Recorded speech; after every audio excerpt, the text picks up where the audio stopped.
don't want to think of my public dollars being spent on private religious schools.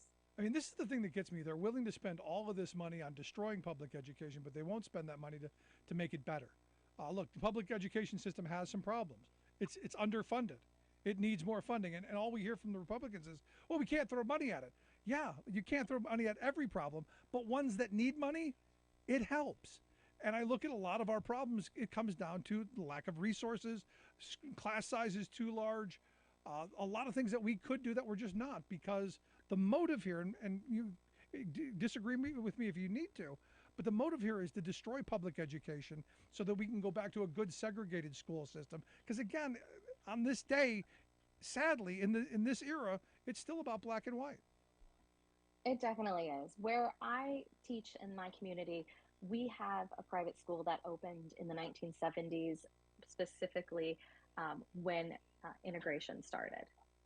And you could see where people were going and why they were choosing to put their children into that school. And that school is now a recipient of some voucher money. So again, it's going to continue to segregate our schools. And separate is not equal, as we've learned over time. Yeah, so I've had this conversation with people over the years. Was that the wrong decision? Should they have stuck with separate but equal and demand equal and demand better resources and demand more money? Because clearly, together and unequal is no better than separate and unequal. We just need to focus now on funding our public schools. Like I, as an art teacher, teach over 700 children a year. My yearly budget for art supplies is $250. What? Yes, for 750 So children. where does the rest of that money come from? Because clearly you need, clearly you need more than just that. Mostly private grants that I write on my own free time. I also do a little bit of fundraising, but where I teach, we're rural poverty. We have wonderful families, but unfortunately, they don't have a lot to give. So fundraising is a challenge. Now, why is music education so important? I know I have my story, but I'm curious, what your thoughts are. Arts education is incredibly important. Every time I open a fundraiser online or say a donor's choose when we were still allowed to do that, but that's another story.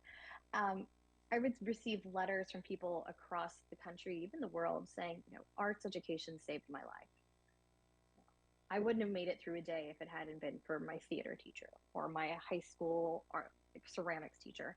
And arts connects to people in a way that other subjects don't. I mean, it motivates kids, it keeps kids in school that need to be there. It's a place where children can feel successful that don't feel successful in a traditional classroom. Yeah. So, last question I've got for you: what's the advice to parents out there? Because I don't know that a lot of parents think about on a daily basis that their local public school is being systematically defunded, that there's a movement afoot to attempt to destroy public education and replace it with, well, if you can afford it, you might get an education. What's the advice to parents? The advice to parents is to be involved in your children's education, to do what you can to get inside the school, join the PTA, the PTO, the parent organization, see what's really going on in the school. If you can sub for a couple days.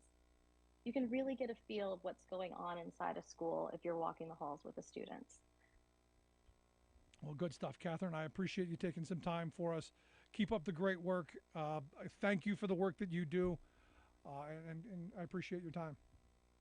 Thanks. It was great to talk to you. You too. Thanks so much, Catherine Vaughn, educator, art teacher, writer. Look, at the end of the day, we've got to save our public education system, and it starts with you. I'd love to hear your thoughts. 1-866-416-RICK, 1-866-416-7425. Going to take a quick break. Right back after this.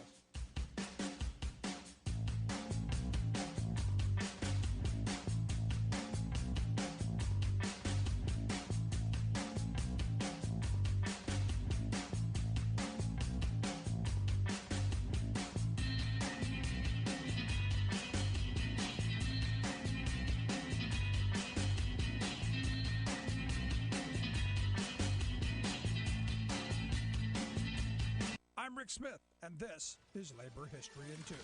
On this day in labor history, the year was 1946. That was the day the United Packing House Workers of America went on strike. Their initial demand was for a 25-cent an hour raise. They were also joined in the strike by the Amalgamated Meat Cutters Union. The action was part of a massive wave of walkouts after World War II that included steel and auto workers. Frustrated that wartime profits had not benefited working people, unions across multiple industries were on the march. According to historian Roger Horowitz, the United Packing House Workers of America's strike was supported by an overwhelming membership vote of 20-1.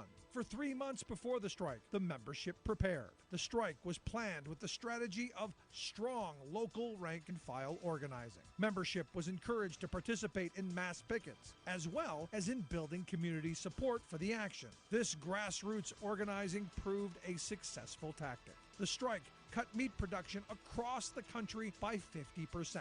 The Brooklyn Daily Eagle headline declared, "Rush on meat as strike cuts supply." The newspaper described how 300 women had stormed one marketplace to purchase meat before it ran out.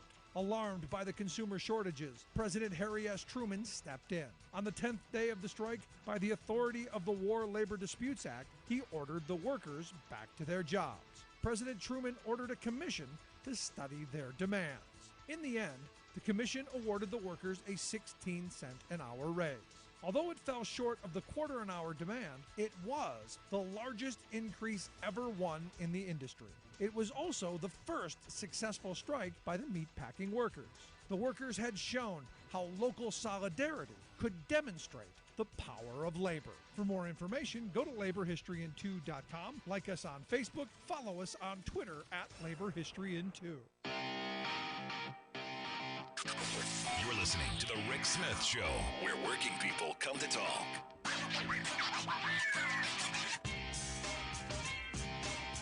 So what's interesting is, in the break there talking with Catherine, she brought up the fact that she's got a master's degree.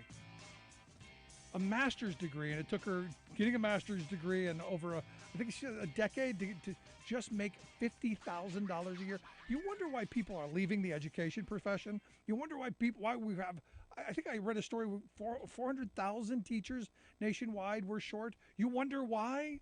Because you're not paying them. You're defunding it. And this is done on purpose. This is done systematically. It's always interesting to me to listen to my Republican friends talk about how there's all of these plots and all of this stuff out there. Like that theory about race that's critical. It's everywhere. They're indoctrinating the children, when the reality is there is a plan for public education, and it's a bad one. It's about destroying it. It's about taking it away. Because they don't want a great equalizer. They don't want, I love the George Carlin bit. They don't want a populace smart enough to know that they're getting screwed over. They don't want people to be capable of critical thinking, of critical thought. They don't want people asking questions. They want people marginally smart enough to push the buttons, move the paper, do the work, but not smart enough to answer the questions. But, and this is the important part of it, the part that Carlin left out, with such inflated egos that they don't know any better. We hear now all the time, people don't want to work anymore. We hear it about the teachers. They don't want to work anymore. They don't want to work for poverty wages. Someone sent me a job posting where you had to be proficient in Microsoft, you had to be proficient in all these different computer softwares and all this all these qualifications, like a whole page of qualifications. Preferred qualification educationally was a master's degree. Minimum salary requirements $15.29 an hour. And you go, wait a second. It's not that people don't want to work. It's that people don't want to work for poverty wages. And this is that example. And I think people are finally starting to come around to, hey, you know what? I'm tired of getting the short end of the stick. Now, what's angering is the right has a masterful media strategy. Last week, what did we talk about the whole last half of last week? Talked about stoves and how the stove troopers were going to come and take your gas stoves. Yeah, there were no stove troopers. There was nobody taking your stoves. But boy, did they get the outrage machine ramped up. The symbiotic relationship between the media mouthpieces and the political mouthpieces and all of the gears and wheels and all of that moving in perfect harmony to do what? To misinform, disinform, and to divide. So why? So then we don't ask the questions of why life is harder. You talk to anybody, things were better years ago. We made higher wages, life was simpler. You hear that all the time. And why is that? Well,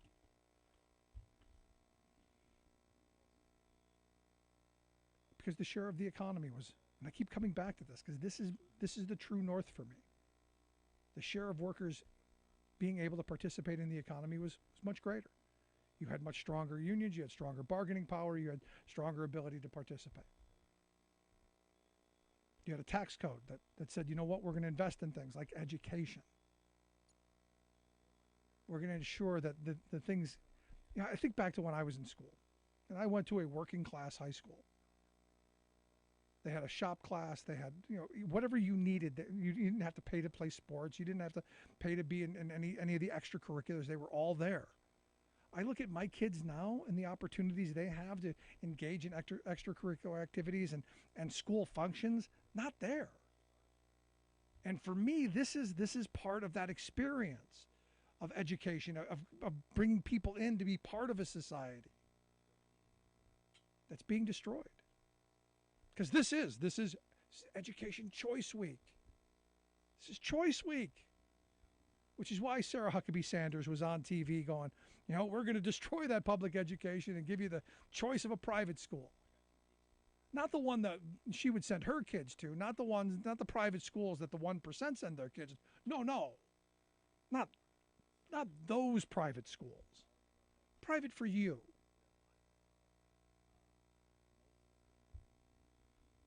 And what we know that the whole charter thing hasn't panned out. There are a couple that do a little bit better, but the majority of them, they do no better and in a lot of cases do worse. And you know what? They go broke every couple of years. It's like businesses. Businesses go broke every 5 years, just about.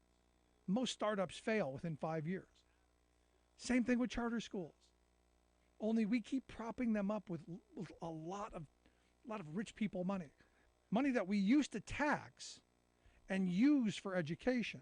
We now give tax breaks for them to be able to choose where they want their tax dollars to go in creating an alternative education system. And what does that leave the working class people? Well, stuck in no man's land. Hoping, wishing, wanting, and struggling. And then told, be grateful. Just be happy you have a job. Be happy your kids get educations. On this day, it's kind of hard not to be angry. Because when you talk about a dream that has not been fulfilled, a dream that, given the reality of the moment we're in, is probably never going to be fulfilled. Because the rich and powerful will never allow it to happen. Because we keep voting for the clowns that we've got now. And it's time to start throwing some bums out.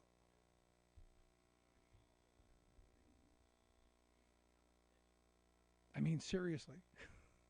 Look at what the Republicans have done so far in the House. We knew it was going to be a clown show, and it has been it's been everything you could have asked for. Except the fact is nothing's going to get done. Lives are not going to get better. Opportunities aren't going to get better. But at least the bread and circus will be there. Love to hear your thoughts. Email me, rick@thericksmithshow.com. Send me something to cheer me up. Those go to the top. Quick break. Right back.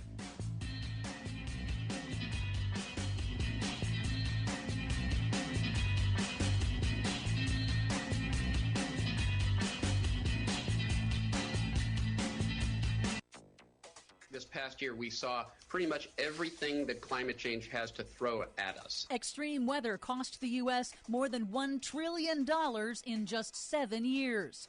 NOAA finds the last 8 years have all been the hottest ever recorded. Plus, it is a day ending in Y, so there's another freak out going on over at Fox News. Fox pretends the Biden administration wants to cancel your kitchen stove. All of that madness and more straight ahead from BradBlog.com. I'm Brad Friedman. And I'm Desi Doyen. Stand by for 6 minutes of independent green news, politics, analysis, and snarky comment. Joe Biden's climate change agenda now targeting your kitchen. Biden's coming for your gas stove. A ban on your gas stove. Ban gas-powered stoves. The White House is now attempting to ban all gas ovens. You know, if it wasn't for pretend outrage, Fox News wouldn't have anything to be outraged about at all. This is your Green News Report. If the maniacs in the White House come from my stove, they can pry it from my cold, dead hands. Okay, Desi Doyen. First, they were going to ban your light bulbs. Then they were going to ban your hamburgers. Now, apparently, if you watch Fox News, they're going to come to your kitchen and haul your stove right out of it. Yes, and it's not just Fox News. Republicans are also lying about this. Go figure. Again, turning valid concerns about toxic pollution from gas-fired kitchen stoves into a new culture war. And no, Biden is not trying to take away your stove. It is a lie. In fact, the administration will give you something like $800 to buy a new stove if you wish. You're welcome. Yes, that is thanks to the Inflation Reduction Act. Passed only by Democrats, not by one single Republican. In real news, the U.S. saw $18 billion extreme weather disasters in 2022. That's 18 weather events that caused more than $1 billion each in damages, led by Hurricane Ian and historic drought in the western U.S. Climate disasters in 2022 collectively caused $165 billion in damages across the nation, according to the National Oceanic and Atmospheric Administration, and killed nearly 500 Americans in 1 year. Climate scientists at NOAA say it's part of a trend of hyperactive disaster years, and they warn that the trend is unlikely to reverse. The series of atmospheric rivers pummeling California is almost certain to be the first billion-dollar weather disaster of 2023. Yeah, at least $1 billion.